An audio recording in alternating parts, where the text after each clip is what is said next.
ड्रामे की शुरुआत होती है और हम जूसी को देखते हैं जो कि अपने सीनियर डॉक्टर के साथ में एक क्रिमिनल का ट्रीटमेंट करने के लिए आई थी। दरअसल में एक चैरिटी फंक्शन के दौरान दो गुंडे कुछ लोगों को हॉस्टेज बना लेते हैं और इससे पहले कि कोई वो डिमांड कर पाते उनमें से एक की तबीयत खराब हो जाती है, जिसके लिए वो मीडिया और पुलिस वालों से डॉक्टर की डिमांड करने लगते हैं। चूंकि पुलिस मजबूर थी इसीलिए उन्हें डॉक्टर को बुलाना पड़ता है और इसीलिए जूसी यहाँ पर आई थी। अब जैसा कि जूसी एक ट्रेनी डॉक्टर थी और इससे पहले कि उसका सीनियर उसे रोक पाता, वो अपनी काबिलियत साबित करने के लिए अंदर चली जाती है और वो ये कहते रह जाते हैं कि तुम्हारे पास में इलाज करने का कोई भी लाइसेंस नहीं है और ना ही तुमने अभी तक डिग्री हासिल की है। पर इससे पहले कि वो अंदर जा पाते, पुलिस उन्हें रोक करके कहती है कि आप में से किसी कोई अंदर जाने की परमिशन है, अब आप अंदर नहीं जा सकते हैं। तभी वहाँ पर मिलिट्री टीम के साथ में कैप्टन फेंग की एंट्री होती है। इधर जूसी अंदर जाकर के उस क्रिमिनल का ट्रीटमेंट करने लगती है, पर वो गुंडे उसके साथ में बदतमीजी करने लगते हैं और उसे धमकाने लगते हैं। पर तब तक तो वहाँ पर फेंग पहुंच जाता है और उन गुंडों से फाइट करके जूसी और उन हॉस्टेज को सेव करने लगता है। जूसी जब फेंग की आवाज सुनती है तो वो सोचती है कि मैंने इससे पहले भी इस आवाज को कहीं सुना है।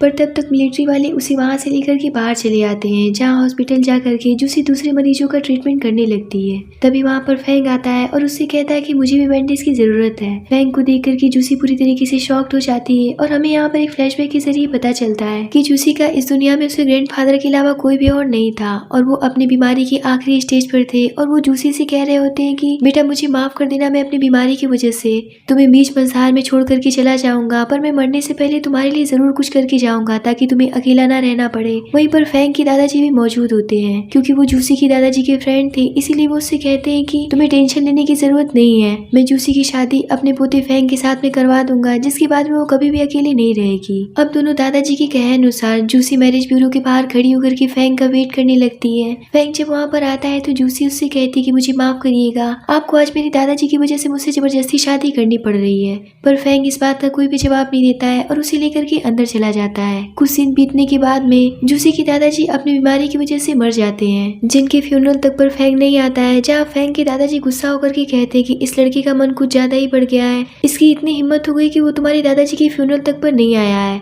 जब भी वो वापस आएगा मैं उसकी टांगे तोड़ करके रख दूंगा, तुम परेशान मत होना, मैं तुम्हारे साथ में हमेशा हूँ। प्रेजेंट टाइम में जूसी फेंग को देख करके सोचती कि ये इंसान तो पूरी 2 साल के बाद वापस लौट करके आया है, जहाँ वो फेंग के पास जा करके उसकी घाव को देखने लगती है और सोचती कि इतनी गहरी चोट है, लेकिन फिर भी ये इंसान इतने नॉर्मल तरीके से कैसे बात कर रहा है, जहाँ फेंग उसे देखता ही रह जाता है और सोचता है कि क्या ये डॉक्टर बन गई है और उससे पूछता है कि तुम कैसी हो और पिछले 2 सालों से कहाँ रह रही हो। तो जूसी कहती कि मैं ठीक हूँ और मैं कहाँ रह रही हूँ इस बात से आपको कोई भी लेना देना नहीं होना चाहिए। फेंग उसे बताता है कि 2 साल पहले जब तुम्हारे दादाजी की मृत्यु हो गई थी तब मैं बाहर एक मिशन में था, इसीलिए मैं वहाँ पर नहीं आ पाया था और मैं आज ही वापस आया हूँ। जहाँ जूसी सोचने लगती है क्या ये मुझे सफाई दे रहे हैं और वो फेंग से कहती कि आपको इन सब बारे में सोचने की कोई भी जरूरत नहीं है, ये शादी तो बस मैंने अपने दादाजी के कहने पर आपसे की थी, इसे आप इतना सीरियस मत लीजिए। पर इससे पहले कि फेंग उससे कुछ कह पाता, वो उसे आराम करने के लिए कह करके वहाँ से चली जाती है। जूसी जब अपने सीनियर डॉक्टर के पास आती है तो वो उससे कहते हैं कि अब से तुम्हें हॉस्पिटल आने की जरूरत नहीं है।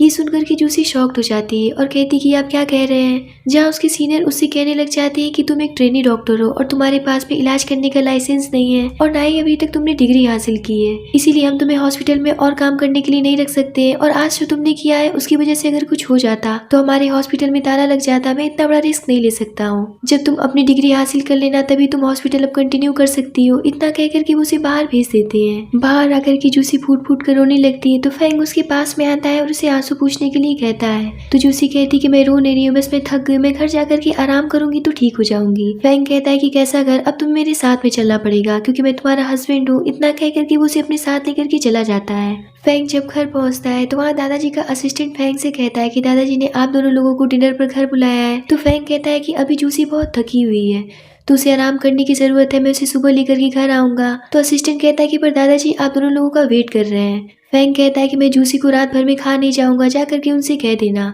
फेंग की बात मान करके असिस्टेंट वहाँ से चला जाता है। अगली सुबह जल्दी से उठ करके फेंग रेडी हो जाता है अपने दादाजी के घर जाने के लिए, लेकिन वो देखता है कि जूसी अभी तक सो रही थी, इसीलिए वो उसे उठाने की कोशिश करता है, पर जूसी तो उठने का नाम नहीं ले रही थी, इसीलिए वो उसके बगल में लेट करके उससे कहता है कि अब उठ भी जाओ। उसकी आवाज सुन करके जूसी हड़बड़ा करके उठती है और उसे किस कर बैठती है, जिसके बाद में वो फेंग को धक्का दे करके कहती है कि आपकी हिम्मत भी कैसी होगी मेरे रूम में आने की और फिर वो सोचती कि 20 सालों तक मैंने इस किस को बचा करके रखा था, आज मैंने उसे भी गंवा दिया। जहाँ फैंग उसे पूछता है कि क्या हुआ, क्या तुम्हें दादाजी के पास नहीं चलना है? अगर तुम नहीं जाना चाहती हो तो ठीक है, जो काम तुमने अभी गलती से किया है मैं उसे सच में करके दिखा दूंगा। इस बात से जूसी काफी शर्मा जाती है, जिसके बाद में वो दोनों दादाजी के पास जाते हैं। फैंग को देख करके दादाजी फायर हो जाते हैं और कहते हैं कि नालायक कहीं कि पिछले 2 सालों से तुम इतनी प्यारी बच्ची को छोड़ करके गायब हो, क्या तुम्हें इसका जरा सा भी ख्याल नहीं आया? तो फैंग कहता है कि दादाजी मैं अपनी ड्यूटी पर था। जिस पर दादाजी कहते हैं कि वो सब तो ठीक है, पर अपनी ड्यूटी के साथ साथ तुम्हें अपनी जिम्मेदारी का भी ख्याल होना चाहिए था। अब ये बताओ कि तुम यहाँ पर कितने दिनों के लिए आए हो? तो फैंग उन्हें बताता है कि अब मैं रिटायर हो गया हूँ, तो अब मैं यहीं पर रहने वाला हूँ। ये सुनकर के दादाजी बहुत खुश हो जाते हैं और कहते हैं कि ये तो बहुत अच्छी बात है, अब से तुम्हारा एक ही मिशन होना चाहिए कि जल्दी से मुझे मेरे पर पोते पोतियाँ दे दो, ताकि मैं उनके साथ में खेल कूद करके अपना समय बिता सकूं। और मैं तो चाहता हूँ कि तुम दोनों की कम से कम 5-6 बेबीज तो होने ही चाहिए। ये सुनकर के तो जूसी को सदमा ही लग जाता है और फैंग भी शॉक्ड हो जाता है और दोनों ही एक दूसरे का मुंह देखने लगते हैं। जहाँ दादाजी उन दोनों से पूछते कि जल्दी से बताओ कि मुझे कब खुशखबरी दे रहे हो, जिस पर जूसी कहती कि दादाजी इसमें थोड़ा टाइम लग सकता है। तो दादाजी कहते हैं कि ठीक है, मैं वेट करने के लिए तैयार हूँ। दादाजी से मिलने के बाद में जूसी जब बाहर आती है तो काफी ज्यादा नर्वस होती है। तो फैंग उससे पूछता है कि क्या हुआ, तुम इतनी घबराई हुई सी क्यों लग रही हो? तो जूसी कहती है कि नहीं, मैं बस थोड़ी सी परेशान हूँ, क्योंकि मैं दादाजी से बहुत दिनों के बाद मिली हूँ, तो मुझे थोड़ा सा अजीब फील हो रहा था। फैंग सोचता है कि लगता है कि दादाजी की बातों को लेकर के ये मेरे सामने काफी ज्यादा अनकंफर्टेबल फील कर रही है, इसीलिए वो उसका हाथ पकड़ करके उससे कहता है कि मैं मानता हूँ कि शादी जल्दीबाजी में हुई थी, लेकिन हम हैं तो पति पत्नी, तो तुम्हें मुझसे अनकंफर्टेबल होने की जरूरत नहीं है। तुम्हें ये बात एक्सेप्ट करना होगा कि मैं तुम्हारा हस्बैंड हूँ। घर पहुंच करके जूसी काफी ज्यादा परेशान होती है और सोचती कि मैंने एक ऐसे इंसान से शादी कर ली है जिसे मैं जानती तक नहीं हूँ, जो कि दिखने में इतना सीरियस और रूड लगता है, जिसे मैंने अपना पहला किस तक दे दिया। पर फिर वो सोचने लगती कि आखिर मैं ये सब क्यों सोच रही हूँ, और इन सब चीजों पे से ध्यान हटाने के लिए वो एक रोमांटिक स्टोरी पढ़ने लगती है। पर वो अभी भी फैंग की किस को नहीं भूल पा रही थी। जहाँ वो अपने दिल को समझाने लगती कि कोई किस थोड़ी है, ये तो बस एक मिस्टेक था। काफी देरी तक स्टोरी पढ़ने के बाद में जूसी सो जाती है। कुछ देर के बाद में फैंग का दोस्त उसे वहाँ पर लेकर के आता है और बताता है कि फैंग काफी टाइम के बाद में वापस आया था।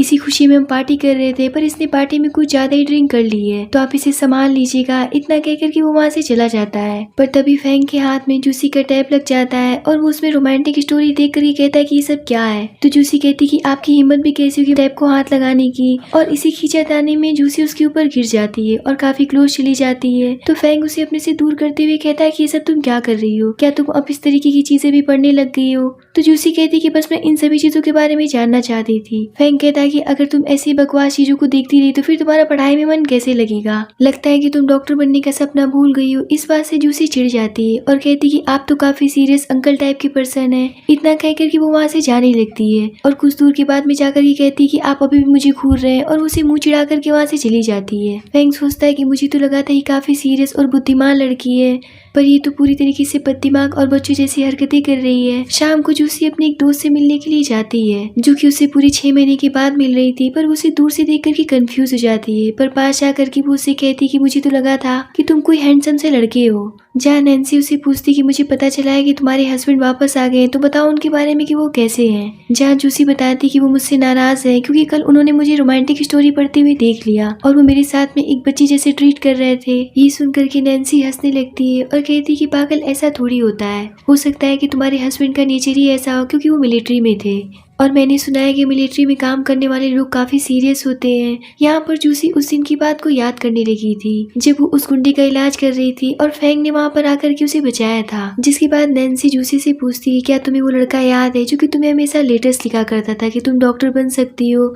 उसने हमेशा ही तुम्हें इनकरेज किया। यहाँ पर जूसी अपने पास्ट में जाकर के सोचने लगती कि हमेशा ही उस लड़के के लेटर में यही लिखा रहता था कि तुम्हारे अंदर वो काबिलियत है कि तुम डॉक्टर बन सकती हो, और उसकी बातों से जूसी को बहुत ही ज्यादा मोटिवेशन मिलती थी। जूसी अब नैन्सी से कहती कि बहुत दिन हो गए, मैंने उसे बहुत सारे लेटर्स लिखे लेकिन कभी भी कोई जवाब नहीं आया, मुझे लगता है कि वो कहीं बाहर चला गया। तो नैन्सी कहती कि अफसोस कि तुम दोनों एक दूसरे की किस्मत में थे ही नहीं, काश कि उस लड़की को पता चल पाता कि तुम डॉक्टर बन गई हो और उसकी मोटिवेशन तुम्हारे काम आ गई। इतना कहकर के वो दोनों आपस में बातें करने लगती हैं। इधर फ्रैंक को पूरे घर में जूसी कहीं भी नहीं दिख रही थी और वो काफी टेंशन में आकर के उसे कंटिन्यू कॉल किए जा रहा होता है और सोचता है कि इतनी रात हो गई है, अभी तक जूसी घर क्यों नहीं आई, कहीं वो किसी मुसीबत में तो नहीं है। तभी वो खिड़की से बाहर देखता है कि जूसी कार से उतरती है और अपने फ्रेंड को हक करके उसे बाय करती है।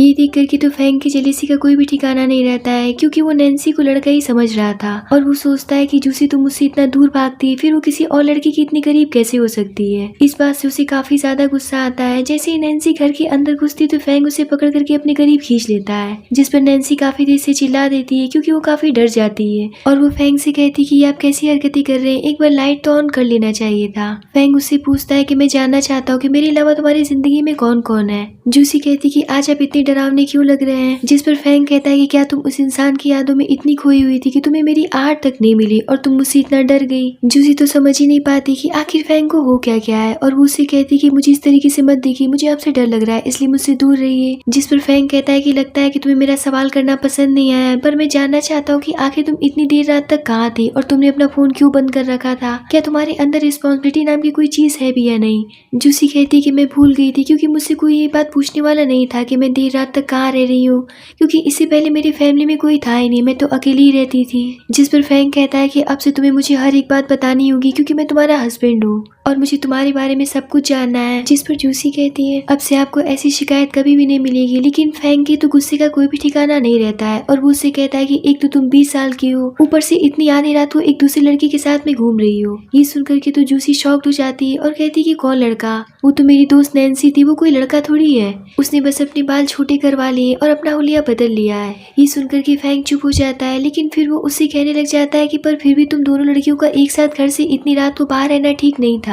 जूसी कहती कि अगली बार से मैं ध्यान रखूंगी, प्लीज मुझे माफ कर दीजिए। इतना कहकर कि वो वहाँ से जाने लगती है तो फैंग कहता है कि अभी मेरी बात खत्म नहीं हुई है, पहले तुम ये बताओ कि तुमने अपना मोबाइल क्यों स्विच ऑफ कर रखा था, मैंने तुम्हें कितना कॉल किया, क्या तुम्हें जरा सा भी अंदाजा है कि मैं कितना परेशान हो गया था, आखिर तुम ऐसा कैसे कर सकती हो। पर जैसे ही वो उसका हाथ पकड़ करके अपनी तरफ मोड़ता है तो वो देखता है कि जूसी रोने लगी थी क्योंकि फैंग ने उसे काफी ज्यादा डांट दिया था। जूसी को रोता हुआ देख करके फैंग को अच्छा नहीं लगता है और वो उसे कहता है कि मैं तुम्हें रुलाना नहीं चाहता था, बस मुझे तुम्हारी बहुत ही ज्यादा फिक्र हो रही थी। तो जूसी उसे कहती कि मैंने जानबूझ करके अपना मोबाइल बंद नहीं किया था, मेरा मोबाइल डिस्चार्ज होकर के स्विच ऑफ हो गया था। तो फैंग उसका हाथ पकड़ करके उससे कहता है कि मुझे माफ कर देना, मैंने तुम्हें हर्ट कर दिया है। जिस पर जूसी भी उससे कहती कि आप भी मुझे माफ कर दीजिएगा, मैं जल्दी अपनी आदत को बदल लूंगी क्योंकि मैं हमेशा से अकेली रहती थी और मैं ये बात भूल गई थी कि आप मेरा इंतजार कर रहे होंगे। अब से मैं आपसे बिना बताए कभी भी देर रात तक घर से बाहर नहीं रहूंगी। अगले दिन जूसी योगा कर रही थी तो फैंग उसे बहुत ध्यान से देखने लगता है, जिसे देख करके जूसी अनकंफर्टेबल होकर के उठ जाती है और वो उससे पूछती कि आखिर आप मुझे ऐसे क्यों घूर रहे हैं, मैंने तो नॉर्मल कपड़े पहने हुए हैं। जिस पर फैंग कहता है कि मैं भी तो एक नॉर्मल पर्सन हूँ, तो क्या मैं अपनी वाइफ को नहीं देख सकता हूँ, तुम मुझे इन कपड़ों में बहुत अच्छी लग रही हो। ये सुनकर के जूसी शर्मा जाती है तो फैंग कहता है कि ज्यादा सोचने की जरूरत नहीं है, अपनी बॉडी को थोड़ा कम कष्ट पहुंचाओ, मैं नहीं चाहता हूँ कि उसमें कोई प्रॉब्लम हो। ये सुनकर के जूसी कहती कि आप तो काफी बेशर्म इंसान है। इतना कहकर के वो वहाँ से जाने लगती है तो फैंग उसे पकड़ करके पूछता है कि जल्दी तुम्हारा ग्रेजुएशन कंप्लीट हो जाएगा तो तुम्हारा ग्रेजुएशन सेरेमनी कब है। तो जूसी उसे बताती है कि नेक्स्ट वीक है। इतना कहकर के वो वहाँ से चली जाती है, जिसके बाद में फैंग कॉल करके अपने आदमी से कहता है कि जो मैंने कहा था वो नेक्स्ट वीक तक मेरे घर पर पहुँचा देना, मैं चाहता हूँ कि मेरी वाइफ उसे देख करके सरप्राइज हो जाए। यहाँ पर फैंग को देख करके पता चल रहा था कि वो जूसी को लेकर के पॉसेसिव होता जा रहा था और वो उससे प्यार करने लग गया था। अब फैंग का भिजवाया हुआ गिफ्ट डिलीवरी बॉय जूसी को ले जा करके दे देता है, जिसमें एक प्यारी सी ड्रेस और एक सैंडल होती है, जिसे देख करके जूसी काफी खुश हो जाती है और उसे लगता है कि शायद ये गिफ्ट नैन्सी ने उसके लिए भिजवाया हो, इसीलिए वो उसे मैसेज करके थैंक्स कर देती है। अब अगले दिन जूसी अपने कॉलेज जाती है जहाँ उसे उसकी ग्रेजुएशन की डिग्री मिल जाती है, जिसे पा करके वो काफी ज्यादा खुश होती है। पर तभी वहाँ पर उसकी क्लासमेट वैन आकर के उससे उल्टी सीधी बातें करने लगती है और वो उससे कहती है कि तुम्हारे इतने स्पेशल डे पर भी तुम्हारे साथ कोई भी नहीं आया है क्योंकि तुम अनाथ हो, एक तुम्हारे दादाजी बचे थे वो भी तुम्हें छोड़ करके चले गए। ये सुनकर के जूसी उससे कहती कि मैं जानती हूँ कि तुम मुझसे जलती हो, इसलिए तुम इस तरीके की बातें कर रही हो, पर ज्यादा जलना सेहत के लिए अच्छा नहीं होता है। इस बात पर वैन भड़क जाती है और कहती कि तुम अपने आप को समझती क्या हो, तुम किसी लायक की नहीं हो। तो जूसी कहती कि मैं तुमसे कहीं बेहतर हूँ, तभी डिग्री मेरे हाथ में है, तुम्हारे तो इतने कम ग्रेड आए थे कि तुम इस सेरेमनी में खड़ी होने के लायक भी नहीं हो, पर शुक्र मनाओ कि तुम्हें यहाँ पर खड़ी होने दिया गया है। इस बात पर वैन भड़क जाती है और उसके ऊपर हाथ उठा लेती है। तभी वहाँ पर फैंग आकर के उसका हाथ पकड़ लेता है और कहता है कि तुम्हारी हिम्मत भी कैसे हो गई इसके ऊपर हाथ उठाने की, जिसे देख करके वैन उससे कहने लगती कि लगता है कि तुमने इसके साथ भी मुंह काला करवा लिया है, तभी यहाँ तक पहुँच गया। फैंग कहता है कि क्या बकवास कर रही हो, हम दोनों पति पत्नी, हम दोनों ने शादी की है। ये सुनकर की वैन वहाँ से चली जाती है, जिसके बाद में फैंग जूसी को उसी लेटर बॉक्स के पास लेकर के जाता है, जिसे देख करके जूसी कहती कि ये तो वही लेटर बॉक्स है जहाँ पर पेंग नाम का लड़का मुझे लेटर भेजा करता था।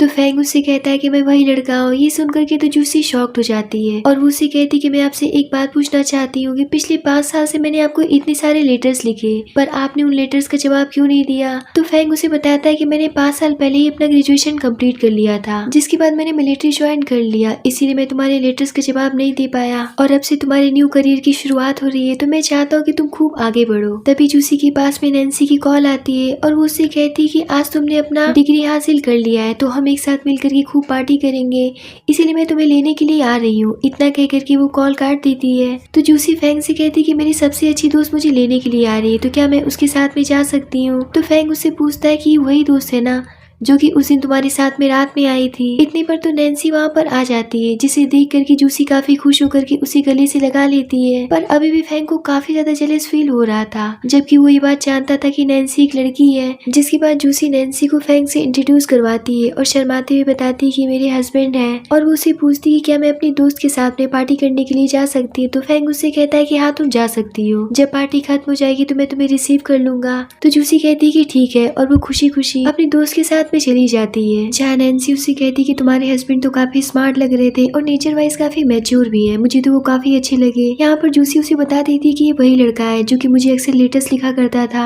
ये सुनकर के नैन्सी काफी खुश हो जाती है और कहती कि ये तो बहुत ही अच्छी बात है, तुम दोनों का परफेक्ट मैच लग रहा था। मेरी समझ से उसके दिल में तुम्हारे लिए जरूर कोई स्पेशल फीलिंग्स होंगी। ये सुनकर के जूसी कहती है कि कैसी फीलिंग, लेटर लिख देने से और मुझे पढ़ाई के लिए इंकरेज करने से फीलिंग का क्या लेना देना। तो नैन्सी कहती कि पागल लड़की, लड़कों के प्यार जताने का तरीका बिल्कुल अलग होता है, सारे लड़के एक जैसे नहीं होते हैं। तो जूसी कहती कि कहीं तुम पागल तो नहीं हो गई हो, ये प्यार कैसे हो सकता है, हमारी तो थिंकिंग भी मैच नहीं करती है। जिस पर नैन्सी कहती कि हमने इतनी सारे लव स्टोरीज एक साथ पढ़े हैं और मैं नॉवेल भी लिखती हूँ, क्या तुम्हें मेरे ऊपर विश्वास नहीं है। तो जूसी कहती कि ऐसी बात नहीं है। जिसके बाद में वो नैन्सी को इतनी प्यारी ड्रेस और सैंडल लेने के लिए धन्यवाद करती है। ये सुनकर के नैन्सी काफी कंफ्यूज होकर के कहती कि मैंने तो तुम्हें कोई भी गिफ्ट नहीं दिया था।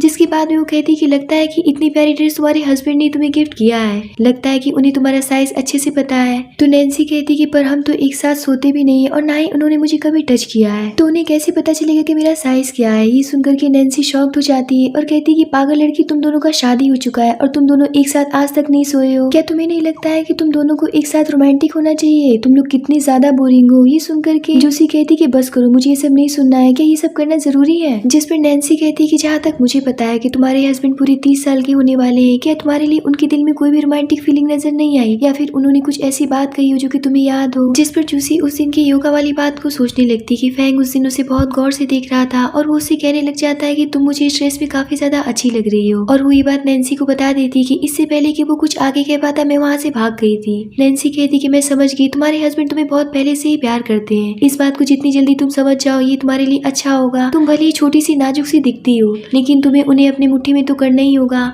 अब इन दोनों की बात खत्म होने के बाद में फैंग जब जूसी को रिसीव करने आता है, लेकिन अब भी जूसी के दिमाग में उसकी फ्रेंड की कई सारी बातें चल रही होती हैं कि क्या सच में फैंग उसे पसंद करता है। और यही सब सोच करके वो फैंग से कहती कि मैं आपसे कुछ पूछना चाहती हूँ। तो फैंग कहता है कि हाँ पूछो। जिस पर जूसी उससे पूछती है क्या आपने ये ड्रेस मुझे गिफ्ट किया था। तो फैंग कहता है कि इतनी देरी से तुम यही सोच रही थी क्या कि तुम्हें ये सवाल पूछना है। तो हाँ मैंने ये ड्रेस तुम्हें गिफ्ट किया था। तो जूसी उससे कहती कि पर आपने इतना परफेक्ट साइज कैसे बाय कर लिया मेरे लिए, जबकि आपको मेरा साइज भी पता नहीं है और ना ही आपने मुझे कभी टच किया है। ये सुनकर के फैंग शॉक्ड हो जाता है और सोचता है कि पता नहीं इस लड़की के दिमाग में क्या क्या चलता रहता है। फैंग उससे कहता है कि मैंने तो बस अंदाजे से इस ड्रेस को खरीदा था, मुझे क्या पता था कि इतना परफेक्ट निकल जाएगा, पर मैं इस बात से बहुत खुश हूँ कि मेरा अंदाजा बिल्कुल सही निकला। जिसके बाद में फैंग उससे कहता है कि देखो मैं तुम्हें बहुत पसंद करता हूँ, आज से नहीं पहली बार से, लेकिन कभी भी ये बात कहने का मुझे मौका नहीं मिला और फिर मैं अपनी ड्यूटी में बिजी हो गया था। ये सुनकर के जूसी के फेस पर प्यारी सी स्माइल आ जाती है। घर पहुंच करके जूसी अपने रूम में चली जाती है तो फैंग उसे देखता ही रह जाता है। इधर जूसी की भी दिल की धड़कनें तेज थी और वो सोचती कि क्या सच में वो मुझे पसंद करते हैं, लेकिन मेरे में ऐसा क्या है कि जो उन्हें पसंद आ गया।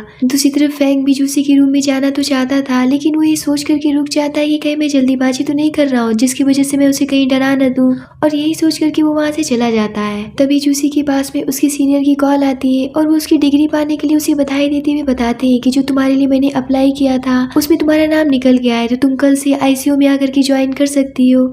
ये सुनकर के तो जूसी की खुशी का कोई भी ठिकाना नहीं रहता है और वो अगले दिन से ही हॉस्पिटल ज्वाइन कर लेती है, जहाँ उसे डॉक्टर चेन मिलते हैं जो कि कुछ दिनों के लिए विदेश चले गए थे।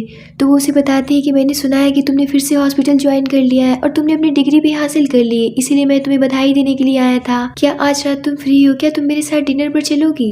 जूसी इस बात पे सोचने लगती तो चेन उससे कहता है कि मैं तुम्हें अकेले चलने के लिए नहीं कह रहा हूँ, वहाँ पर हॉस्पिटल के और भी कर्मचारी होंगे। ये सुनकर के जूसी उसके साथ जाने के लिए तैयार हो जाती है और वो नाइट में चैन के साथ में डिनर के लिए चली जाती है, जहाँ फैंग भी मौजूद होता है और वो उसे चैन के साथ में देख लेता है। उसी चैन के साथ में देख करके तो उसके गुस्से का कोई भी ठिकाना नहीं रहता है, पर वो कुछ भी नहीं बोलता है और वो अपनी मीटिंग अटेंड करने के लिए अंदर चला जाता है। जूसी जब अंदर जाती है तो वो चैन से पूछती है कि आपने तो कहा था कि यहाँ पर और भी लोग मौजूद होंगे, लेकिन हम दोनों यहाँ पर अकेले क्यों हैं? और फिर वो सोचती कि अगर मुझे पता होता कि मुझे अकेले डिनर पर लाने वाले तो मैं यहाँ पर कभी भी नहीं आती। चैन कहता है कि मुझे तुमसे बहुत जरूरी बात करनी है, मैं जानबूझ करके तुमको झूठ बोल करके यहाँ पर लाया था, क्योंकि मैं तुमसे ये कहना चाहता हूँ कि मैं तुमसे बहुत प्यार करता हूँ और मैं तुम्हें काफी टाइम से पसंद करता आ रहा हूँ। क्या तुम मेरी गर्लफ्रेंड बनोगी? वहीं पास के कमरे में बैठा फैंग चैन की सारी बातें सुन रहा होता है और इस बात से उसका खून ही खोल रहा होता है और उसे लग रहा होता है कि वो अभी के बीच चैन को मार ही डाले। इधर जूसी खड़ी हो जाती है और कहती है कि सब आप क्या बकवास कर रहे हैं, आपको पता भी है कि मैं शादीशुदा हूँ। तो चैन कहता है कि तुम झूठ कह रही हो,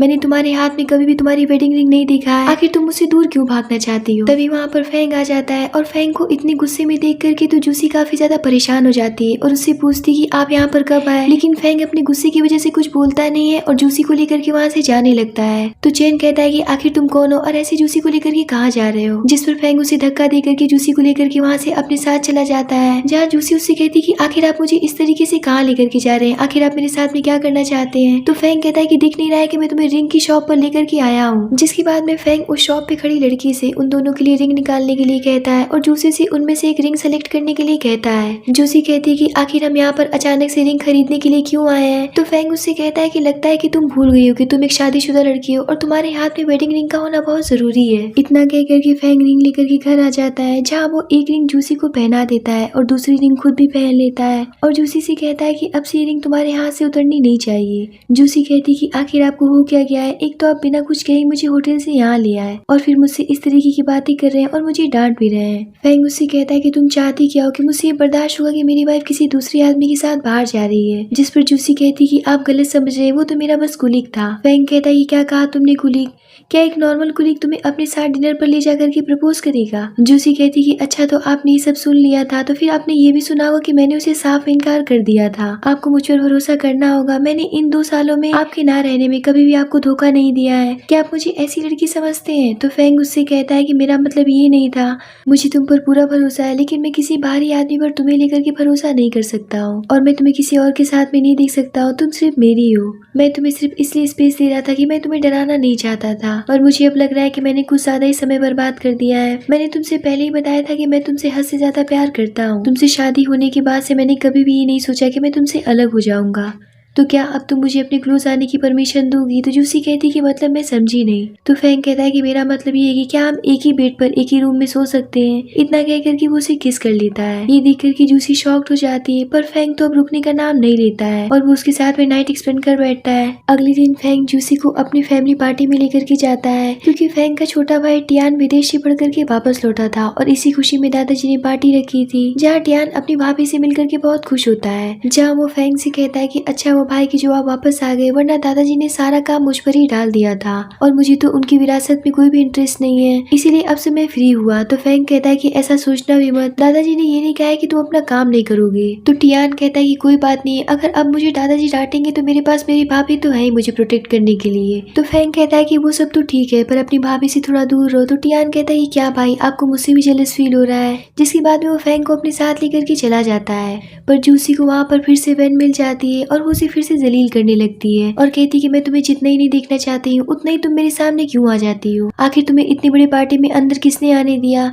तुम्हें पता भी है कि हान ग्रुप की पार्टी है, यहाँ पर कुत्ते बिल्लियों का आना अलाउ नहीं है। लगता है कि इस पार्टी में आने के लिए तुमने किसी के साथ में नाइट एक्सपेंड कर लिया है। इतना कह कर कि वो उसे और भी ज्यादा जलील करना शुरू कर देती है। तो जूसी कहती कि अपनी जबान पर लगाम दो, मैं तुमसे बात नहीं करना चाहती हूँ। इतना कह कर कि वो वहाँ से जाने लगती है, लेकिन मैन उसका हाथ पकड़ करके खुद के ऊपर खुद से ड्रिंक गिरा लेती है और वो वहाँ पर हंगामा मचाने लगती है कि इस लड़की ने मेरा ड्रेस खराब कर दिया, आखिर इसे किसने अंदर आने दिया है। ये सुनकर के वहाँ मौजूद सभी लोग जूसी के ऊपर उंगलियां उठाने लगते हैं और कहती कि कैसी लड़की है जिसे पार्टी में एंट्री दे दी गई है। जूसी कहती कि आखिर तुम ये सब क्यों कर रही हो, तुम मेरे ऊपर कीचड़ क्यों उछाल रही हो। तभी वहाँ पर गार्ड आ जाता है और गार्ड से सभी कहने लगते कि इस लड़की को जितनी जल्दी हो सके इस पार्टी से बाहर फेंको। वेन कहती कि मिस्टर हान के आने का समय हो रहा है, अगर उन्होंने ऐसा तमाशा देख लिया तो हमारे बारे में क्या सोचेंगे। जिस पर गार्ड जूसी से पूछता है कि मिस आपको अंदर आने की परमिशन कैसे मिली, क्या आपके पास में इन्विटेशन कार्ड है। पर जूसी के पास में तो कोई भी इन्विटेशन नहीं था क्योंकि वो तो फैंग के साथ में आई थी। अब सभी को क्या पता था कि वो तो इसी परिवार की बहू है। और यहाँ पर इसी बात को लेकर के वेन तमाशा करने लगती है और कहती कि तुम्हारे पास तो कोई इन्विटेशन भी नहीं है, फिर तुम यहाँ पर क्यों खड़ी हो, जितनी जल्दी हो सके यहाँ से बाहर निकल जाओ। इतने पर तो गार्ड उसे बाहर निकालने वाला होता है, पर तभी वहाँ पर फैंग आकर के कहता है कि गलती से भी उसे हाथ मत लगा देना।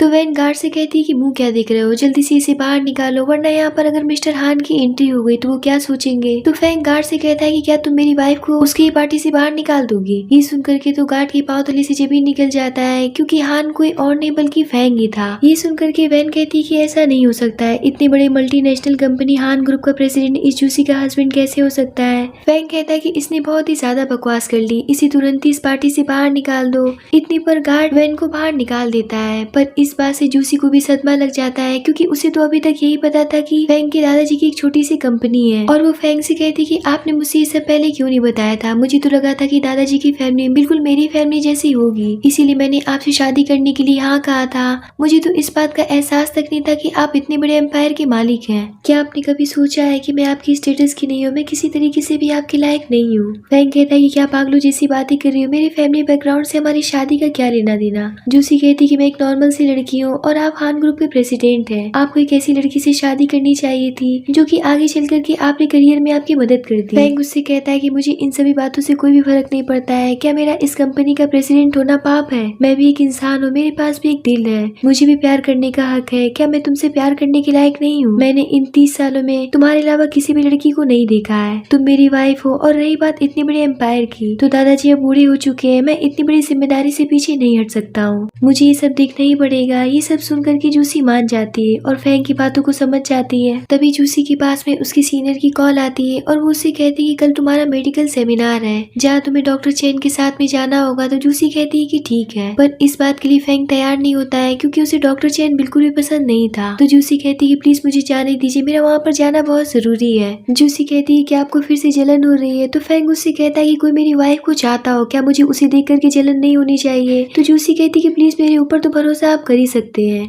अगर आप चाहते कि मैं चैन से कभी भी ना मिलूं तो मैं हॉस्पिटल तक चेंज करने के लिए तैयार हूँ। ये सुनकर के फैंग उसे भेजने के लिए तैयार हो जाता है और कहता है कि जाने से पहले अपने होटल की सारी इन्फॉर्मेशन मुझे भेज देना। ये सुनकर के जूसी काफी खुश हो जाती है और उसे किस करते हुए थैंक्स करती है। तभी वहाँ पर एक और किरदार की एंट्री होती है जिसका नाम रॉन्ग है, जो कि काफी समय से फैंग से शादी करने के लिए परेशान थी। और जब उसे ये बात पता चलती कि फैंग ने जूसी से शादी कर ली है तो वो जूसी पर भड़क जाती है और वो उसे वहीं पर जलील करने लगती है। और वो फैंग से कहती कि मुझे लगा था कि ये बात अफवाह है कि तुमने किसी अनाथ लड़की से शादी कर ली है, लेकिन आज तो ये बात सच निकल गई। जिसके बाद में वो जूसी से कहती कि मुझे नहीं पता था कि तुम इतनी चालाक लोमड़ी हो जो कि इतने अमीर आदमी को अपनी जाल में फंसा ली, जितनी जल्दी हो सके यहाँ से निकल जाओ। फैंग कहता है कि बकवास करना बंद करो और अपनी जबान पे लगाम दो, ये मेरी वाइफ है। तो रॉन्ग कहती है कि लगता है कि तुम अंधे हो गए और तुम्हें दिख नहीं रहा है कि कितनी षड्यंत्रकारी औरत है। तभी वहाँ पर दादाजी भी आ जाते हैं और कहते हैं कि इस लड़की को मैंने अपने पोते के लिए सिलेक्ट किया था और ये मेरे घर की बहू है, अब इसकी जगह कोई भी नहीं ले सकता है। तभी टियान भी कहने लग जाता है कि दिख नहीं रहा है कि भाई की शादी हो चुकी है, अब तुम अपनी इंसल्ट करवाने के लिए यहाँ पर क्यों आई हो। मुझे तो पहले से पता था कि भाई तुम्हें पसंद नहीं करते हैं, वो सिर्फ भाभी से ही प्यार करते हैं। यहाँ पर पूरी फैमिली जूसी के सपोर्ट में खड़ी हो जाती है और ये सब देख करके जूसी बहुत खुश हो जाती है और सोचती कि आज पहली बार मुझे ऐसा फील हो रहा है कि मैं अनाथ नहीं हूँ, मेरी भी एक प्यारी सी फैमिली है जो कि मुझसे बहुत प्यार करती है। यहाँ पर फैंग रॉन्ग की फैमिली के साथ में अपने सारे कॉन्ट्रैक्ट खत्म कर देता है, जिस पर रॉन्ग अपना गोबर जैसा शक्ल लेकर के बाहर जाती है और वो वेन से जाकर के मिल जाती है और उससे कहती कि हम दोनों काहे की दुश्मन है, क्यों ना हम साथ मिलकर के उसे ठिकाने पर लगा दे।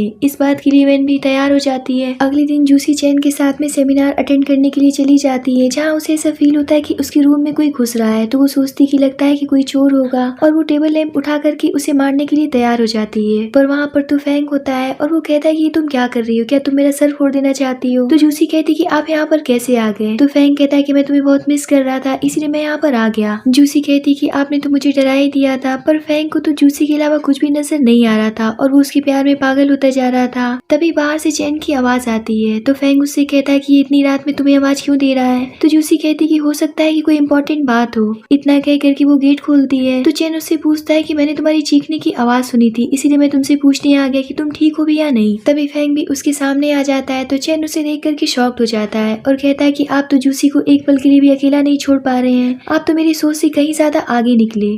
तो फैंग कहता है कि आपको नहीं लगता है कि आप हमारे बारे में कुछ ज्यादा ही चिंतित हैं। यहाँ पर दोनों ही एक दूसरे से चिढ़े होते हैं और फैंग के तो गुस्से का कोई भी ठिकाना नहीं रहता है और वो जूसी से कहता है कि मुझे लगता है कि चैन कुछ ज्यादा ही अच्छे इंसान है। जब से मैं पहली बार से इनसे मिला हूँ तब से लेकर के आज तक मैं इनके साथ में ड्रिंक करना चाहता था, तो तुम आराम करो, मैं थोड़ी देर में आता हूँ। इतना कह करके वो चैन के साथ में चला जाता है। जूसी तो समझ ही नहीं पाती कि आखिर फैंग कर क्या रहा है। जहाँ फैंग चैन से बहुत गुस्से से कहता है कि जितना हो सके मेरी वाइफ से दूर रहो, तो चैन उससे कहता है कि क्या तुम मुझे धमकी दे रहे हो। जिस पर फैंग कहता है कि अगर हमारे बीच में कोई भी आए तो मैं उसे आग लगा दूंगा। चैन कहता है कि जहाँ तक जूसी को मैं जानता हूँ वो बहुत ही टैलेंटेड गर्ल है और आगे चल करके वो एक बहुत ही अच्छी डॉक्टर बनने वाली है, पर तुम्हारी इन्हीं सब हरकतों की वजह से वो आगे नहीं बढ़ पाएगी। फैंग कहता है कि इसकी चिंता करने की तुम्हें जरूरत नहीं है। तो चैन कहता है कि एक बात बताओ कि तुमने जूसी को इमरजेंसी डिपार्टमेंट से हटवा करके आईसीयू में ट्रांसफर क्यों करवाया। तो फैंग कहता है कि इमरजेंसी डिपार्टमेंट बहुत खतरनाक है और मैं नहीं चाहता हूँ कि मेरी वाइफ किसी डेंजर में पड़े। तो चैन कहता है कि अगर ये बात जूसी को पता चली तो वो क्या करेगी, हो सकता है कि वो तुम्हें छोड़ दे।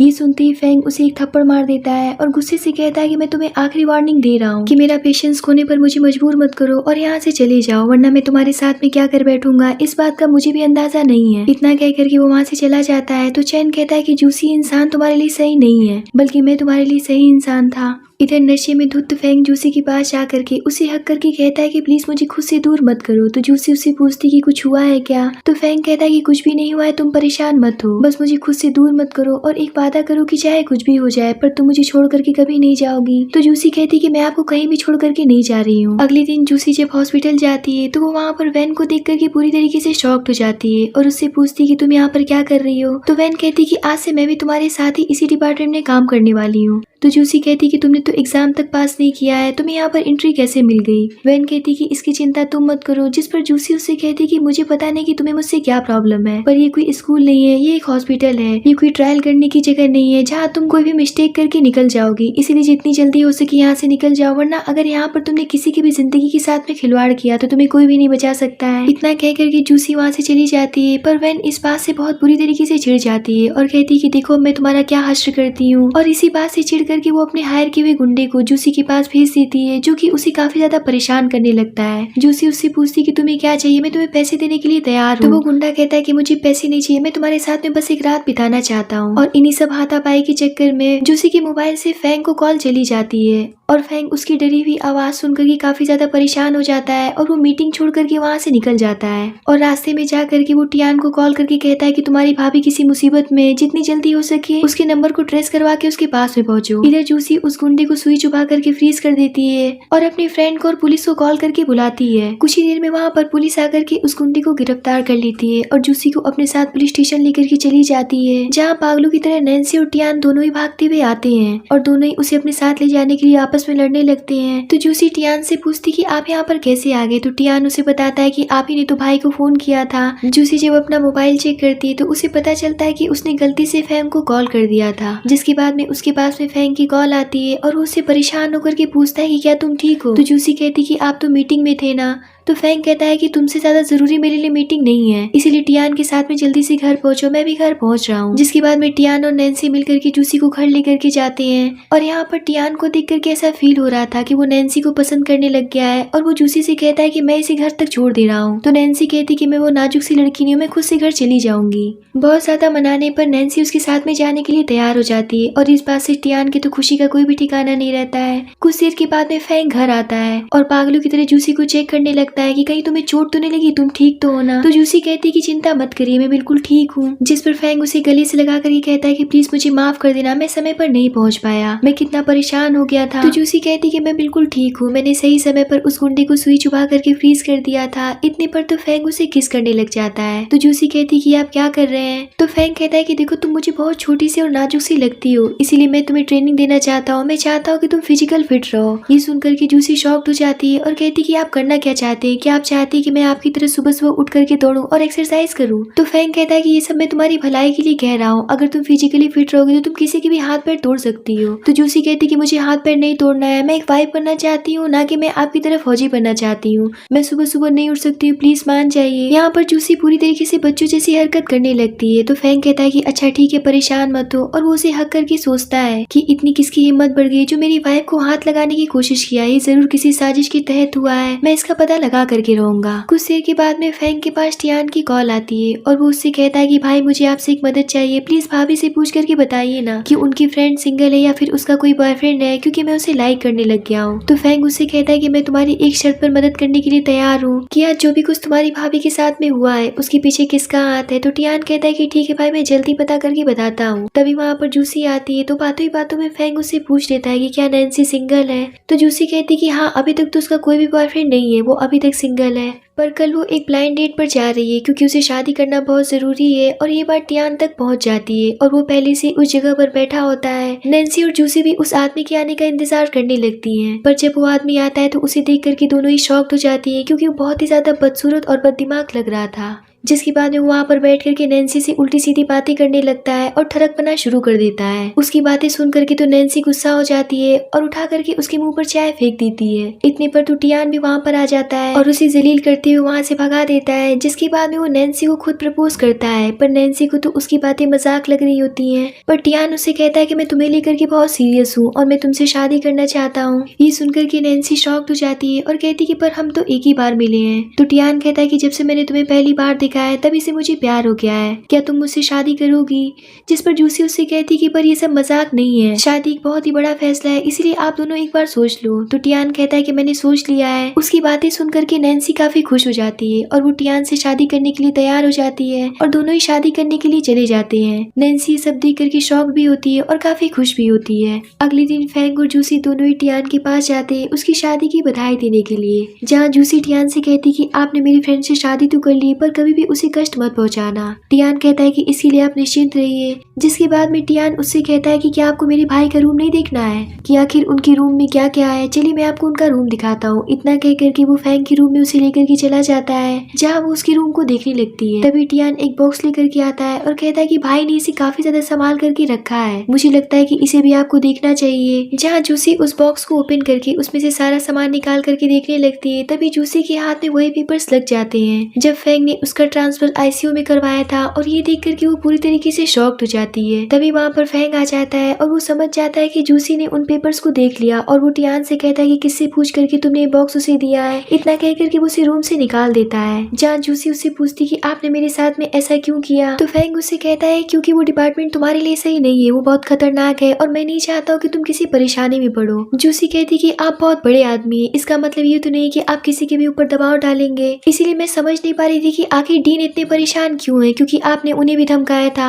आपको इस बात का अंदाजा भी है कि आपकी इस हरकत की वजह से सबको कितना ज्यादा परेशान होना पड़ा है, क्या आप इसकी भरपाई कर पाएंगे। यहाँ तक कि मेरे सीनियर की सैलरी तक काट ली गई थी। तो फैंग कहता है कि देखो मैं तुम्हारे जैसा अच्छा इंसान नहीं हूँ, मैं उन सबका पैसा उन्हें दे दूंगा और उससे कहीं ज्यादा दूंगा। तो जूसी कहती कि आपको क्या लगता है कि सभी चीजों का हल पैसा होता है, आपकी नजरों में इंसानों की कोई भी इज्जत नहीं है। तो फैंग कहता है कि ऐसी बात नहीं है, तुम मुझे गलत समझ रही हो। यहाँ पर जूसी काफी ज्यादा गुस्से में होती है और वो उसकी किसी भी बात को समझने के लिए तैयार नहीं होती है। तो फैंग कहता है कि मुझे लगता है कि तुम अभी मेरी बात को समझ नहीं पा रही हो, इसीलिए मेरा बात करना बेकार है। इतना कह करके वो वहाँ से चला जाता है। फैंग अपने ऑफिस तो आ जाता है, लेकिन वो अब भी जूसी के ही बारे में सोच रहा होता है और उसे कंटिन्यू कॉल किए ही जा रहा होता है, लेकिन जूसी उसका फोन रिसीव नहीं करती। इसीलिए वो परेशान होकर के वहाँ से उठ करके जाने लगता है। तभी उसे रॉन्ग मिल जाती है, तो वो उससे पूछता है कि तुम यहाँ पर क्या कर रही हो।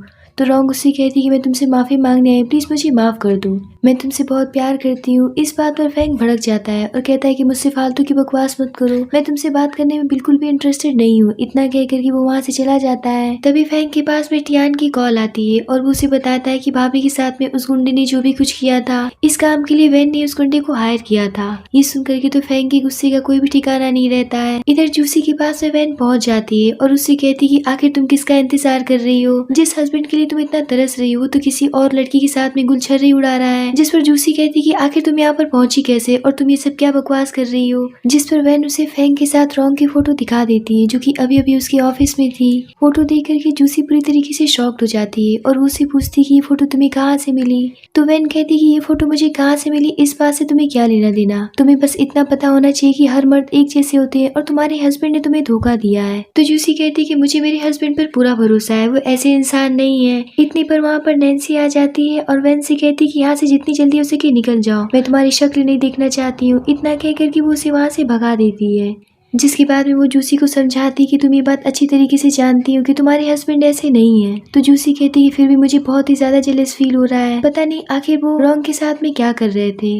तो नैन्सी उससे कहती कि क्या तुमने अपनी फीलिंग को अपने हस्बैंड के साथ में कभी शेयर किया है, क्या तुमने फैंग को कभी ऐसा फील करवाया कि वो तुम्हारी जिंदगी के सबसे स्पेशल पर्सन है। आज तुम्हें उनकी की हुई चीजें गलत लग रही है पर उन्होंने ये सब तो तुम्हारे लिए किया है ना कि खुद के लिए, क्योंकि वो तुमसे ज्यादा किसी भी चीज को इम्पोर्टेंट नहीं समझते हैं, चाहे वो गलत तरीका ही क्यों ना अपनाना पड़े। और शादी या प्यार एक तरफे एफर्ट से नहीं चलता है, तुम्हें ये बात समझनी पड़ेगी तभी तुम इस रिश्ते को आगे चला पाओगी। इतना कह करके वो उससे कहती कि मुझे एक जरूरी काम है इसलिए मुझे जाना पड़ेगा और वो वहाँ से चली जाती है। जूसी सोचती कि उसकी फ्रेंड बिल्कुल सही कह रही है क्योंकि फैंग हमेशा ही उसका साथ देता है और शुरू से लेकर के अभी तक फैंग ने उसके लिए सब कुछ किया है। तभी वहाँ पर फैंग आ जाता है जिसे देख करके जूसी शॉक्ड हो जाती है। तो फैंग उसे गले से लगा करके कहता है कि प्लीज मुझे माफ कर दो, मुझे ऐसा नहीं करना चाहिए था लेकिन मैं मजबूर था, पर मैं तुमसे प्रॉमिस करता हूँ कि मैं चीजों को सही करने की कोशिश करूंगा और तुम जिससे भी कहो कि मैं उससे माफी मांगने के लिए तैयार हूँ, तो क्या तुम मुझे सच में माफ कर दोगी। तो जूसी कहती कि हाँ मैंने आपको माफ कर दिया पर मुझे भी आपसे माफी मांगनी है क्योंकि आपने इस रिश्ते को हमेशा ही आगे बढ़ाने की कोशिश की है और मुझसे बेइंतहा मोहब्बत की है, पर मैंने अपनी तरफ से कोई भी एफर्ट नहीं डाला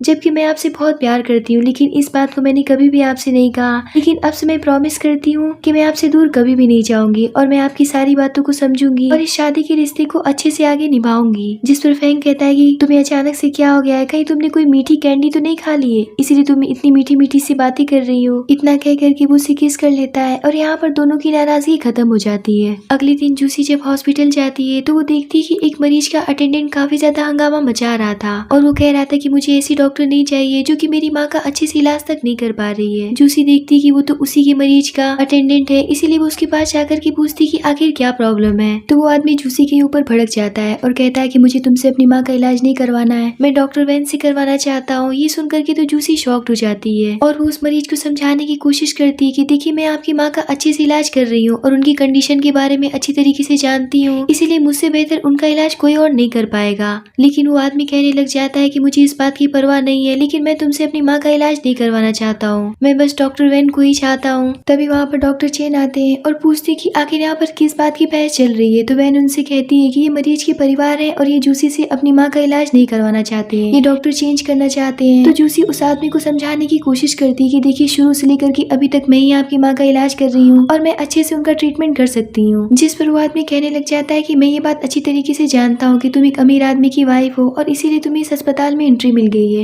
लेकिन तुम्हारे अंदर कोई भी काबिलियत नहीं है। इस बात पर चैन कहता है कि इस बात की आपको परमिशन नहीं है कि आप किसी के भी पर्सनल मैटर को यहाँ पर उछालें। अगर आप डॉक्टर जूसी से संतुष्ट नहीं है तो हॉस्पिटल आपकी माँ के लिए किसी दूसरे डॉक्टर का अरेंजमेंट कर देगी। जिस पर वो आदमी कहने लग जाता है कि मुझे सिर्फ डॉक्टर वैन से अपनी माँ का इलाज करवाना है। तो चैन कहता है कि क्या आप श्योर हैं? तो वो आदमी कहता है कि हाँ मैं बिल्कुल श्योर हूँ क्योंकि मुझे उनके स्किल पर पूरा भरोसा है। जिस पर वैन भी कहने लग जाती है कि अगर इन्हें मेरे ऊपर पूरा भरोसा है तो जाहिर सी बात है कि मैं एक अच्छी डॉक्टर हूँ, इसीलिए उस मरीज को मुझे सौंप दीजिए। यहाँ पर चैन भी अच्छी तरीके से जानता था कि वैन के पास में कोई भी स्किल नहीं है, लेकिन वो उस आदमी से मजबूर होकर के कहता है कि ठीक है और वो वैन से कहता है कि अगर कोई भी प्रॉब्लम हो तो ऑपरेटिंग रूम में तुरंत कांटेक्ट करना। इतना कह करके वो वहाँ से चला जाता है और यहाँ पर हमें पता चलता है कि वैन ने उस आदमी को पैसे दिए थे क्योंकि उस आदमी के पास में अपनी मदर का इलाज करवाने के लिए पैसे नहीं थे। और वो वैन से पूछता है कि क्या सच में आप मेरी माँ को ठीक कर देंगी।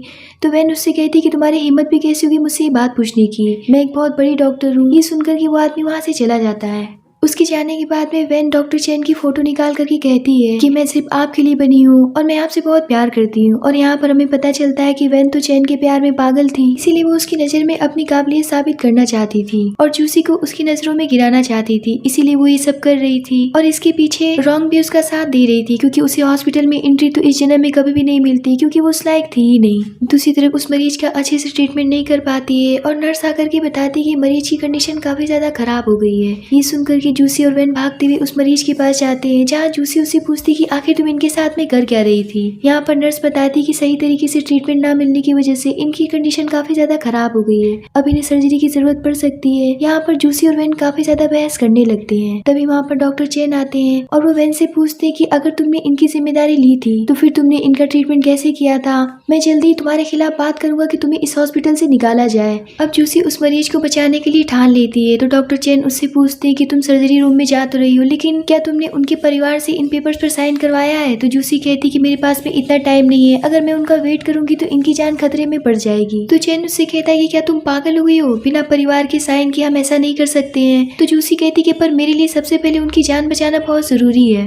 तभी वहाँ पर फैंग आता है और उसे भी ये सारी बातें पता चलती है, तो वो जूसी से कहता है कि तुम परेशान मत हो, अगर तुम किसी की जान बचाना चाहती हो तो मैं तुम्हारे साथ में हूँ। तो चैन कहता है कि एक गलती की वजह से इसका पूरा करियर बर्बाद हो सकता है, तो इतना बड़ा रिस्क अगर तुम लेने के लिए तैयार हो तो ठीक है। लेकिन जूसी किसी की भी बात नहीं सुनती है और वो अंदर चली जाती है। इधर वैन बौखलाई हुई रॉन्ग के पास पहुंचती है और कहती है कि इस जूसी ने मेरी जिंदगी खराब कर रखी है, जब देखो तब सबके सामने अच्छी बन जाती है और सारा क्रेडिट भी ले जाती है, इसका कुछ तो करना होगा। जहाँ रॉन्ग उसे समझाती है कि अगर तुम मेरी बात मानो तो जा करके उस मरीज का काम तमाम कर दो और इसका सारा इल्जाम जूसी के ऊपर आएगा और उसका करियर बर्बाद हो जाएगा और उसे हमेशा के लिए हॉस्पिटल से निकाल दिया जाएगा। तो वैन कहती है कहीं तुम पागल तो नहीं हो गई हो, ऐसा करने से मैं फंस सकती हूँ। तो रॉन्ग कहती है कि तुम्हें डरने की जरूरत नहीं है, मैं तुम्हें आसानी से उस केस से निकाल लूंगी और अगर तुम ज्यादा सोचोगी तो चैन तुम्हारे हाथ से निकल जाएगा। चैन का नाम सुनकर के वो इस काम को अंजाम देने के लिए तैयार हो जाती है। इधर जूसी जब ऑपरेशन रूम से बाहर आती है तो बताती है कि मरीज अब बिल्कुल ठीक है, मैंने उसकी जान बचा ली। ये सुनकर के सभी वहाँ पर बहुत खुश हो जाते हैं, पर जूसी इतनी मेहनत करने के बाद में बेहोश हो जाती है, तो फैंग उसे लेकर के घर चला जाता है। इधर वैन हॉस्पिटल में घुस करके अपना काम कर देती है और वहाँ से जाने लगती है। तभी उस मरीज का बेटा उससे मिलता है और वो उससे पूछता है कि आपने तो कहा था कि आप मेरी माँ का ट्रीटमेंट करेंगी। यहाँ पर वैन उसे भड़काने लगती है और कहती है कि तुम्हारे बिना साइन की तुम्हारी माँ का ट्रीटमेंट किया गया है, अगर कुछ होता है तो इसकी जिम्मेदार तुम होगे। इतना कह करके वो वहाँ से चली जाती है। अगले दिन जूसी जब हॉस्पिटल जाती है तो वो देखती है कि वो आदमी हॉस्पिटल में काफी ज्यादा हंगामा मचा रहा था, जिसे कंट्रोल कर पाना काफी ज्यादा मुश्किल हो गया था। जहाँ वैन जूसी से कहती कि तुमने तो उसकी माँ का टिकट काट दिया। ये सुनकर के जूसी काफी ज्यादा परेशान हो जाती है और कहती कि ऐसा नहीं हो सकता है, क्योंकि उनकी कंडीशन बिल्कुल स्टेबल थी और बिल्कुल ठीक थी। इतने पर तो वो आदमी जूसी के ऊपर हमला कर देता है, लेकिन तब तक फैंग बीच में आकर के जूसी को बचा लेता है और खुद घायल हो जाता है। तभी वहाँ पर एक नर्स आती है और बताती है कि मैंने वैन को कल रात में इस मरीज के वार्ड से बाहर निकलते हुए देखा था और इनके हाथ में कोई चीज थी और इन्होंने उसे डस्टबिन में फेंक दिया था और मैंने उसे अपने पास में रख लिया था। जूसी जब उसे चेक करती है तो वो पूरी तरीके से शॉक्ड हो जाती है और वो उससे पूछती कि आखिर तुम मरीज के वार्ड में इसे लेकर के क्यों गई थी। यहाँ पर वैन अपना गुनाह कबूल नहीं करती है, तो जूसी कहती है कि ठीक है फिर तुमसे पुलिस पूछेगी। इतना कह करके वो डॉक्टर चैन से कहती कि पुलिस को बुलाओ। यहाँ पर चैन वैन से पूछता है कि आखिर तुमने ऐसा क्यों किया, अगर तुम्हें उससे कॉम्पिटिशन करना ही था तो मेहनत करके पढ़ाई लिखाई करके आगे बढ़ती, ना कि उसकी जिंदगी बर्बाद करने के लिए इतना बड़ा साजिश रचती। वैन उससे कहती कि मैं आपको बहुत चाहती हूँ और मुझसे ये बात बर्दाश्त नहीं हो पा रही थी कि आप जूसी के आगे पीछे घूमते रहते हैं और उसे इतना लाइक करते हैं, इसीलिए मैंने ये सब किया। लेकिन चैन उसकी एक बात नहीं सुनता है और पुलिस को बुला करके उसे पुलिस के हवाले कर देता है। इधर रॉन्ग को भी पता चलता है कि वैन पकड़ी गई और वो कहती कि अच्छा हुआ कि वो जेल चली गई, वो तो पूरी तरीके से बददिमाग थी। अब मुझे कोई दूसरा रास्ता ढूंढना पड़ेगा जूसी को रास्ते से हटाने का। तुम्हें जितने पैसे चाहिए मैं तुम्हें देने के लिए तैयार हूँ। इतना कह करके वो फोन काट देती है। इधर जूसी जब घर पहुंचती है तो वो न्यूज में देखती है कि भारी बारिश की वजह से कई इलाकों में बाढ़ आ गई है, जिसकी वजह से वहाँ के लोगों को भारी समस्याओं का सामना करना पड़ रहा है। तभी जूसी को ऐसा फील होता है कि जैसे उसकी तबीयत कुछ खराब लग रही थी। तभी उसके पास में हॉस्पिटल से भी कॉल आ जाती है और उसे बताया जाता है कि बाढ़ रेस्क्यू टीम में तुम्हारा भी नाम डाल दिया गया है, अगर तुम जाना चाहती हो तो कल सुबह 9 बजे आ जाना। पर ये बात सुनकर के फैंग को बिल्कुल भी अच्छा नहीं लगता है और उसे वहाँ जाने से मना करता है और कहता है कि वो जगह तुम्हारे लिए सही नहीं है, इसीलिए तुम्हें वहाँ पर जाने की कोई भी जरूरत नहीं है। यहाँ पर जूसी उसे बहुत प्यार से इस बात के लिए मनाने लगती है और कहती है कि मैं एक डॉक्टर हूँ और मेरा ये कर्तव्य है कि मैं लोगों का इलाज करके उनकी मदद करूँ। मैं आपसे वादा करती हूँ कि मैं अपना ख्याल रखूंगी। और वो उसे किस करके कहती कि प्लीज मान जाइए ना, अब फैंग को बहुत ज्यादा बनाने पर फैंग उसे वहाँ पर भेजने के लिए तैयार हो जाता है और वो उसे प्यार से समझाता है कि देखो मैं तुम्हारे सपनों के बीच में नहीं आना चाहता हूँ, लेकिन तुमसे ज्यादा मेरे लिए इस दुनिया में कुछ भी इम्पोर्टेंट नहीं है। अगर तुम्हें कुछ हो गया तो मैं तुम्हारे बिना जी नहीं पाऊंगा। तो जूसी कहती है कि आप मुझ पर भरोसा रखिए, मैं खुद को कुछ भी नहीं होने दूंगी। अब जूसी रेस्क्यू वाली जगह पर पहुंच जाती है और सभी घायल लोगों का ट्रीटमेंट करके उनकी मदद करने लगती है, पर वो काम करते करते बेहोश हो जाती है। पर जब वो होश में आती तो नर्स उसे बताती कि आप पिछले 20 मिनट से बेहोश थी, अब आपको टेंशन लेने की जरूरत नहीं है, आज रेस्क्यू का आखिरी दिन है, अब बहुत ज्यादा मरीज नहीं बचे हैं। आप पिछले 15 दिनों से कंटिन्यू काम किए जा रही थी, क्या आपको पता भी है कि आप प्रेग्नेंट हैं? अब आपको इतना काम नहीं करना चाहिए। ये सुनकर के जूसी शॉक्ड हो जाती है और सोचती कि तभी मुझे कुछ दिनों से मेरी तबीयत इतनी खराब लग रही थी। नर्स कहती कि यहाँ पर तो सिग्नल भी काम नहीं कर रहा है कि आप ये खुशखबरी अपनी फैमिली वालों को बता सके। तो जूसी कहती कि कोई बात नहीं है, मैं मिलकर ही सबको ये बात बताना चाहती हूँ। तभी वहाँ पर एक आदमी भागता हुआ आता है और वो जूसी से कहता है कि जल्दी से मेरे साथ में चलिए, वहाँ पर एक मरीज मिला है। पर नर्स उसे जाने से रोकती है और कहती कि आपको ऐसी कंडीशन में नहीं जाना चाहिए, हम दूसरे डॉक्टर को वहाँ पर भेज सकते हैं। पर जूसी कहती कि बाकी सब भी अपने काम में बिजी है। इतना कह करके वो वहाँ से चली जाती है। पर रास्ते में जूसी को कुछ अजीब फील होता है और वो जब उस आदमी को गौर से देखने लगती है तो उसे याद आता है कि ये तो वही उन दोनों गुंडों में से एक है जिसने शुरुआत में कुछ लोगों को हॉस्टेज बनाया था। पर तब तक तो वो गुंडा जूसी को उठा करके ले जाता है और यहाँ पर हमें पता चलता है कि वो गुंडा रॉन्ग से मिला हुआ था। दूसरी तरफ फैंग के दादाजी उसे मारते हुए कहते कि तुम्हारी इतनी हिम्मत जो तुमने जूसी को इतनी खतरनाक जगह पर भेज दिया। नालायक कहे कि वो तुम्हारी वाइफ है, ना कि तुम्हारी जैसी एक सिपाही। अगर उसे कुछ हो गया तो मैं जीती जिंदगी मर जाऊंगा। तो फैंग कहता है कि चिंता मत करिए, मैंने उसके साथ में एक गार्ड को भेजा है। पर जब फैंग वहाँ पर कॉल करता है तो उसे पता चलता है कि जूसी वहाँ से गायब है और आज रेस्क्यू का आखिरी दिन है, सभी वापस जाने के लिए तैयार है, पर जूसी का कहीं भी अता पता नहीं है। इस बात से फैंग काफी परेशान हो जाता है। तभी फैंग के पास में उस गुंडे का कॉल आता है और वो उसे बताता है कि तुम्हारी वाइफ मेरे पास में है, अगर तुम उसकी जिंदगी चाहते हो तो मेरे बताए हुए ठिकाने पर पहुंच जाना। तो फैंग कहता है कि प्लीज उसे कुछ भी मत करना, मैं वहाँ पर आ रहा हूँ। पर ये बात वो अपने दादाजी को नहीं बताता है क्योंकि उसे इस बात का डर था कि ये बात सुनकर के दादाजी को कहीं सदमा न लग जाए, इसीलिए वो उनसे झूठ बोल करके वहाँ से चला जाता है। दूसरी तरफ वो गुंडा रॉन्ग को वीडियो कॉल करके जूसी को दिखाता है तो रॉन्ग उससे कहती कि तुमने अभी तक इसका काम तमाम क्यों नहीं किया। तो वो गुंडा कहता है कि तुम्हें जूसी चाहिए पर मुझे फैंग चाहिए, जिस पर रॉन्ग उससे कहती कि तुम पागल तो नहीं हो गए, तुम फैंग को नुकसान नहीं पहुंचा सकते हो। इतने पर वो गुंडा रॉन्ग की कॉल काट देता है और वो जूसी से कहने लग जाता है कि परेशान मत होना, फैंग जैसे ही यहाँ पर आएगा मैं तुम दोनों को एक साथ ऊपर भेज दूंगा। इधर रॉन्ग खुद की जान में फंस जाती है क्योंकि अब फैंग की भी जान खतरे में थी। दूसरी तरफ फैंग उस जगह को ढूंढते हुए वहाँ पर पहुंच जाता है और टियान को कॉल करके कहता है कि पुलिस को लेकर के इस जगह पर पहुंचो। इधर जूसी मौका पा करके जैसे तैसे करके वहाँ से बाहर निकल जाती है और वहाँ से भागने लगती है। पर तभी रास्ते में रॉन्ग और वो गुंडा आकर के उसे वापस से पकड़ करके ले जाते हैं, जहाँ रॉन्ग उसे कहने लग जाती है कि देखा तुमने, मुझसे पंगा लेना तुम्हें कितना भारी पड़ गया, अब इसकी कीमत तुम्हें ऊपर जाकर के चुकानी पड़ेगी। इतना कह करके वो उसे मारने वाली होती है पर वो गुंडा उसे रोक लेता है और कहता है कि तुम्हें क्या लगता है कि मैं इतनी आसानी से तुम्हें इसे मारने दूंगा, मुझे बस फैंग चाहिए और ये बात मैं अच्छी तरीके से जानता हूँ कि उसकी जान इस लड़की में अटकी हुई है, इसीलिए जब तक वो यहाँ नहीं आ जाता है तब तक मैं इसे कुछ भी नहीं होने दूंगा। तभी वहाँ पर फैंग आ जाता है तो वो गुंडा फैंग से घुटनों पर बैठ करके उसके सामने गिड़गिड़ाने के लिए कहता है, जिस पर फैंग तुरंत ही घुटनों पर बैठ जाता है। ये देख करके रॉन्ग उससे कहने लगती कि मुझे नहीं पता था कि तुम इस लड़की के प्यार में इतना पागल हो चुकी हो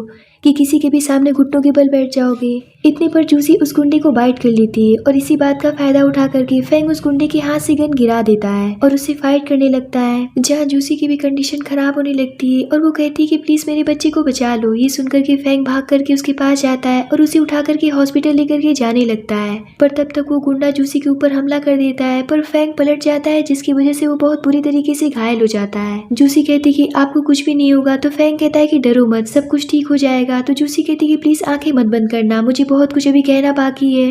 तो फैंग कहता है कि मैं इतनी जल्दी नहीं मरने वाला हूँ, अभी तो हमारी वेडिंग सेरेमनी भी बाकी है। इतने पर तो वो वहीं पर गिर जाता है। ये देख करके जूसी जोर जोर से रोने और चिल्लाने लगती है। तभी वहाँ पर पुलिस आकर के रॉन्ग और उस गुंडे को पकड़ करके ले जाती है, पर जूसी भी वहाँ पर बेहोश हो जाती है। जूसी जब होश में आती है तो वो अपने सामने नैन्सी को पाती है और वो उससे फैंग के बारे में पूछती है। तो नैन्सी उसे बताती है कि डॉक्टर ने बताया है कि उसके सर पर गहरी चोट लगी है, जिसकी वजह से वो कब होश में आएगा ये कोई भी नहीं जानता है। ये सुनकर के जूसी वहाँ से जाने लगती है तो नैन्सी उसे रोक करके कहती है कि तुम्हें तुम्हें इस तरीके से भागना और दौड़ना नहीं चाहिए, क्योंकि डॉक्टर ने तुम्हारे बेबी को बहुत मुश्किल से बचाया है और तुम अभी भी प्रेग्नेंट हो। ये सुनकर के जूसी शांत हो जाती है। अब 1 महीना बीत जाता है, जहाँ जूसी फेंग से कहती है कि पूरे 1 महीने बीत चुके हैं, लेकिन अभी तक आप नहीं उठे हैं। पर अब मैं ये सारी बातें ज्यादा दिन तक दादाजी से नहीं छुपा सकती हूँ। अगर आप जल्दी नहीं उठे तो मैं किसी और से शादी कर लूंगी। ये सुनकर के तो फेंग बेहोशी की हालत में भी जेलस फील करते हुए उठ जाता है और कहता है कि क्या कहा तुमने? तुम मेरे बच्चे के साथ में किसी और के साथ में शादी कैसे करने की सोच सकती हो? जहाँ जूसी फेंग को गले से लगा करके रो करके कहने लगती कि मैं हर दिन मर मर के जी रही थी और मुझे ऐसा लगने लगा था कि पता नहीं आप उठेंगे भी या नहीं। आखिर आपने मेरे साथ में ऐसा क्यों किया? तो फेंग कहता है कि अब तुमने दूसरे से शादी करने की बात कर दी थी,